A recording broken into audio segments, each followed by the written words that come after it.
ठीक 358 दिनों बाद केंद्र सरकार ने विवादित तीनों कृषि कानूनों को वापस लेने का ऐलान कर दिया। हमने 3 कृषि कानूनों को वापस लेने का, रिपील करने का निर्णय लिया है।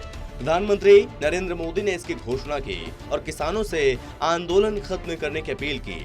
बीते दिनों बीजेपी के 2 बड़े फैसलों ने ये साफ कर दिया कि उत्तर प्रदेश विधानसभा चुनाव में पिछली जीत को दोहराना इस बार पार्टी के लिए उतना आसान नहीं है।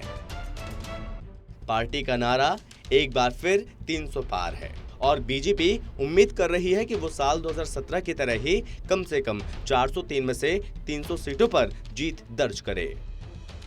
इन 2 बड़े निर्णयों में से पहला ब्रज पश्चिम क्षेत्र की चुनावी जिम्मेदारी केंद्रीय गृह मंत्री अमित शाह को सौंपना है और दूसरा शुक्रवार को 3 कृषि कानून वापस लेने का ऐलान।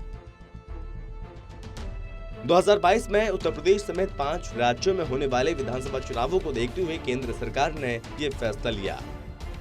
सबसे ज्यादा 403 विधानसभा सीट वाले उत्तर प्रदेश के लिहाज से ये फैसला कितना बड़ा है? क्या सच में आगामी विधानसभा चुनाव को देखते हुए सरकार ने कृषि कानून वापस लेने का फैसला लिया है? लेकिन चुनाव तो 5 राज्यों में है, तो फिर इस फैसले को यूपी के ही चुनाव से जोड़कर क्यों देखा जा रहा है? इस सवाल का जवाब जानने के लिए हमें पहले उत्तर प्रदेश की राजनीति में किसानों की भूमिका को समझना होगा। क्या है उत्तर प्रदेश की राजनीति में किसानों की भूमिका? उत्तर प्रदेश विधानसभा सीट और आबादी के हिसाब से देश का सबसे बड़ा राज्य है। इस राज्य की राजनीति के बारे में कहा जाता है कि यहाँ सत्ता का सूर्योदय पश्चिम से होता है, वही पश्चिम जो किसानों का गढ़ कहा जाता है। मजेदार बात यह भी है कि प्रदेश में आम चुनावों की शुरुआत अक्सर इसी पश्चिमी यूपी से होती है, जिसका असर पूरे प्रदेश में देखने को मिलता है। साल 2012 के विधानसभा चुनाव में बीजेपी ने पश्चिमी यूपी की 110 में से केवल 38 सीटें हासिल की थीं और साल 2017 में उसकी सीटों की संख्या बढ़कर 88 तक पहुंच गई। जाहिर सी बात है कि बात जब 110 सीटों की हो तो कोई भी पार्टी उसे जीतने के लिए कोई भी दांव खेल सकती है। साल 2014 और 2019 के लोकसभा चुनावों में बीजेपी ने पश्चिमी यूपी में शानदार जीत दर्ज की थी, लेकिन अब तस्वीर दूसरी है।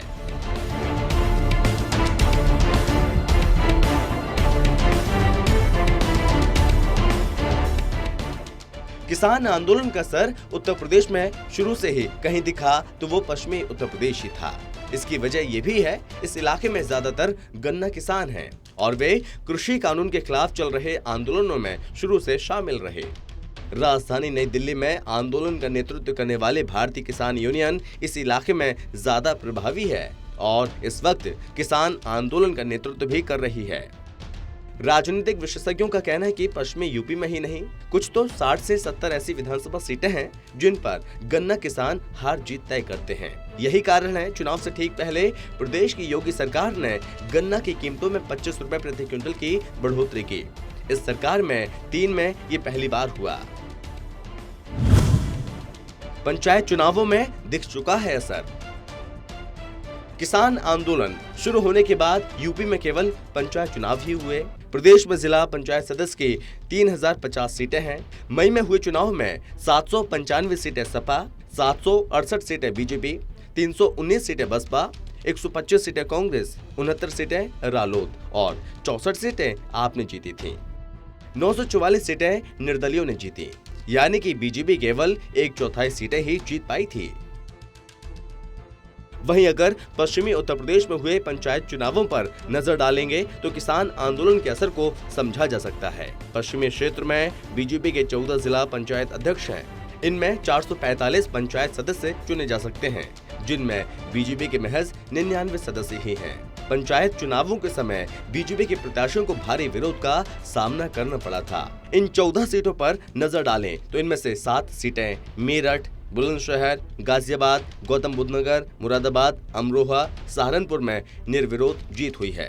इन नतीजों को देखते हुए किसान संगठनों ने मिशन यूपी का ऐलान कर दिया था। पंचायत चुनावों में सीधे मतदाताओं की ओर से चुने जाने वाले जिला पंचायत सदस्यों में राष्ट्रीय लोकदल को अच्छी खासी जीत मिली। इसकी वजह ये थी कि भारतीय किसान यूनियन का राष्ट्रीय लोकदल को समर्थन हासिल था। इस गठजोड़ पर भी बीजेपी की नजर तो रही होगी। वैसे तो सरकार ने गुरु पर्व के दिन कानून वापस लेकर पंजाब के किसानों को साधने की कोशिश की, लेकिन उनका निशाना उत्तर प्रदेश चुनाव है। उन्हें मालूम है कि पंजाब में जीत उनके लिए दूर की बात है, लेकिन देश के सबसे बड़े राज्य का चुनाव वे गवा नहीं सकते। भले ही केंद्र सरकार ने चुनाव को ध्यान में रखते हुए कृषि कानून वापस लिया, लेकिन इससे उन्हें बहुत ज्यादा फायदा नहीं होगा, क्योंकि जनता और किसान अब दोनों इस बात को समझ रहे हैं कि सरकार ने यह फैसला आगामी चुनाव को देखते हुए ही लिया है। और पश्चिमी उत्तर प्रदेश और जो किसानों का गढ़ है, वहां के किसान तो इसे कायदे से समझते हैं। इसी महीने किसान प्रदेश की राजधानी लखनऊ में महापंचायत का आयोजन करने जा रहे थे। ऐसी महापंचायत पूरे प्रदेश में होनी थी। सरकार इससे डरी हुई है। किसान अपनी ताकत पंचायत चुनावों में दिखाई ही चुके हैं। इसे देखते हुए केंद्र सरकार ने कृषि कानून वापस लेने का फैसला लिया। अगर बात हरियाणा और पंजाब के किसानों की करें तो वो सिंघू बॉर्डर पर धरना दे रहे हैं, तो वहीं उत्तर प्रदेश के किसान गाजीपुर बॉर्डर पर डटे हैं, जो ज्यादातर पश्चिमी उत्तर प्रदेश से ही थे। इन किसानों की संख्या लगातार बढ़ रही थी। इसे देखकर प्रदेश और केंद्र दोनों सरकारें चिंतित थीं। मुजफ्फरनगर महापंचायत का रोल। 5 सितंबर 2021 को मुजफ्फरनगर में किसान आंदोलन के खिलाफ हुई महापंचायत ने प्रदेश के सियासी समीकरण में बड़े बदलाव के संकेत दिए थे। मुजफ्फरनगर दंगे के 8 साल बाद भारतीय किसान यूनियन भाकियू के बैनर तले विपक्षी दलों ने गिले शिकवे भुलाकर एक साथ मंच साझा किया। विपक्षी पार्टियों के बड़े मुस्लिम चेहरे भी मंच पर थे। भाकियू अध्यक्ष नरेश टिकैत ने भी चौधरी अजीत सिंह को हराने को अपनी भूल बताकर बीजेपी के खिलाफ लामबंदी की कोशिश की। इसी बदले सियासी समीकरण ने भी बीजेपी को सोचने पर विवश कर दिया।